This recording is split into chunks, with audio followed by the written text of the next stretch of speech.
Break के बाद एक बार फिर से आपका स्वागत है। चलिए आपको सीधे बागपत लिए चलते हैं, जहां पर इस वक्त आरएलडी अध्यक्ष जयंत चौधरी अपने संबोधन में क्या कुछ कह रहे हैं, आइए सुनते हैं।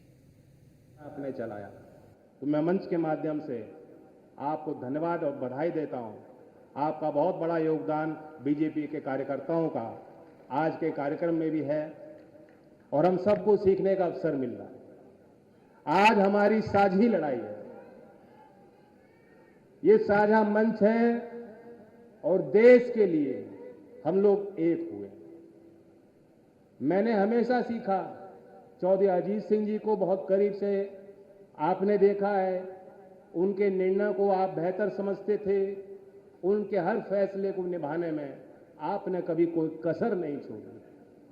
बागपत के लोग उन पर विश्वास करते थे, उस विश्वास के साथ चौधरी अजीत सिंह जी फैसले लिया करते थे। और मैंने ये देखा हर मोड़ पर अपने जीवन में, सामाजिक काम में, राजनीतिक फैसलों में उनका एक ही मापदंड होता था। वो ये चाहते थे कि मेरे इस फैसले और निर्णय से मेरे लोगों का क्या होगा, उनका भला होगा कि नहीं होगा। उसे मूल आधार बनाकर उन्होंने अपनी पार्टी भी चलाई और देश के रहते हुए पदों पर बड़े बड़े फैसले ले पाए। उनसे ये सीखते हुए मैंने भी निर्णय लिया कि हमें एनडीए को और मजबूती देनी। प्रधानमंत्री नरेंद्र मोदी जी ने जो नारे दिए हैं, जो बात की है और जो काम किए हैं, उन कार्यों को और आगे बढ़ाने का हमें मौका और अवसर मिल रहा है। ऐतिहासिक तीसरी बार मैंडेट उन्होंने देश की जनता से मांगा है। रोज आप देखते हैं देश के किसी कोने में जाकर वो अपील कर रहे हैं, मेहनत कर रहे हैं और मेहनत का फल मीठा होगा। जिस प्रकार से बागपत का रटौल का आम मीठा है, उसी प्रकार से यहाँ का गुड़ अच्छा है, यहाँ की मिठाई है, यहाँ के लोगों का निराला अंदाज है। तो मुझे उम्मीद है कि बागपत भी उस संदेश से दूर नहीं रहे। और खास तौर से जब देश के प्रधानमंत्री जी ने जिस प्रकार से चौधरी चरण सिंह जी की एक नैतिकता लोगों को दिखाई देती थी, उनकी ईमानदारी लोगों को याद है, उसी प्रकार से प्रधानमंत्री जी ने जब नारा दिया कि ना खाऊंगा ना खाने दूंगा, बहुत लोगों को स्वाभाविक है मिर्ची लगी हो, लेकिन बागपत के लोगों को वो बात बेहद पसंद आई। और इसलिए आज आपके सामने जो आपके प्रत्याशी हैं, बात कहने की आसान होती है, करने और निभाने की जब खुद पे पड़ती है तो मुश्किल आती है। लेकिन मुझे गर्व है कि जिस उम्मीदवार का हमने आपके आशीर्वाद से चयन किया है, डॉक्टर राजकुमार सांगवान, वही बात उन्होंने आज मेरे सामने और मुख्यमंत्री जी के सामने कह दी कि ना खाऊंगा ना खाने दूंगा। बताओ फिर और क्या चाहिए।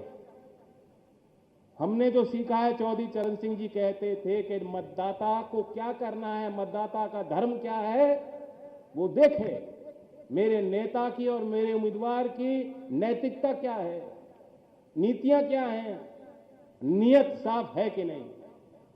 तो आपको मुझ पे नजर रखनी है, डॉक्टर सांगवान जी पे नजर रखनी है, एक तरफ योगी जी पे नजर डालनी है और दूसरी तरफ विश्वास करना है देश के प्रधानमंत्री नरेंद्र मोदी जी पे विश्वास करना है।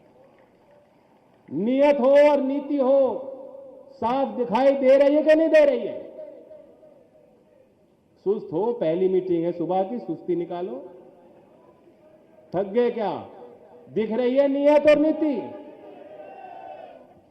और बाकी जो कसर होगी, क्योंकि हमारे मुख्यमंत्री बहुत तेजी से बातों को समझते हैं और निर्णय लेते हैं। हम लोग तो विपक्ष में भी रहे, हमने देखा कुछ बातें विपक्ष में रह के हम बोल नहीं सकते, अब जो साथ आ गए तो कह सकते हैं। देर नहीं लगाते, जो बात समझ में आ जाती है वो तुरंत कर देते हैं, कलम चल पड़ती।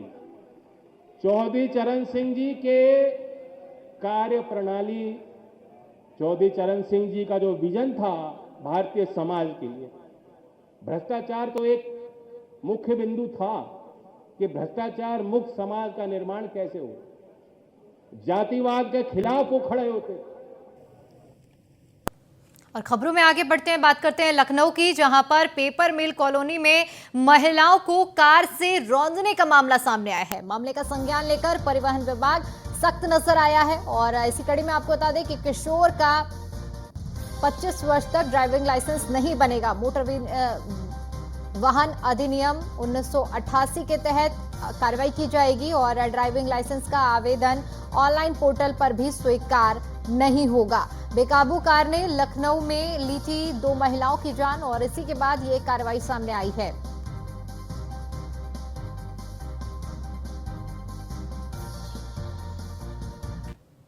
वहीं इलाहाबाद हाईकोर्ट बार एसोसिएशन के चुनाव से जुड़ी हुई बड़ी जानकारी सामने आ रही है। प्रयागराज में आज से मतपत्रों की मतगणना शुरू होगी। 3 अप्रैल को 88.15% अधिवक्ताओं ने मतदान किया था।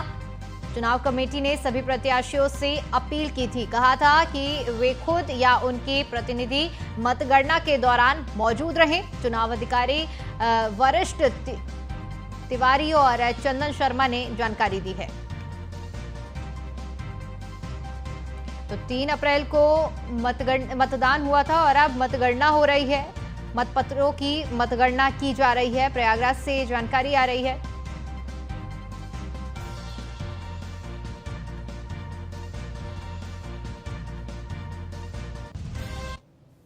और चलिए अब आपको सीधा हरिद्वार लिए चलते हैं, जहां पर इस वक्त बीजेपी के राष्ट्रीय अध्यक्ष जेपी नड्डा हरिद्वार पहुंचे हैं और भव्य रोड शो कर रहे हैं। रोड शो की ये तस्वीरें आपके साथ साझा कर रहे हैं, जहां पर इस वक्त जेपी नड्डा जो कि रोड शो पर कर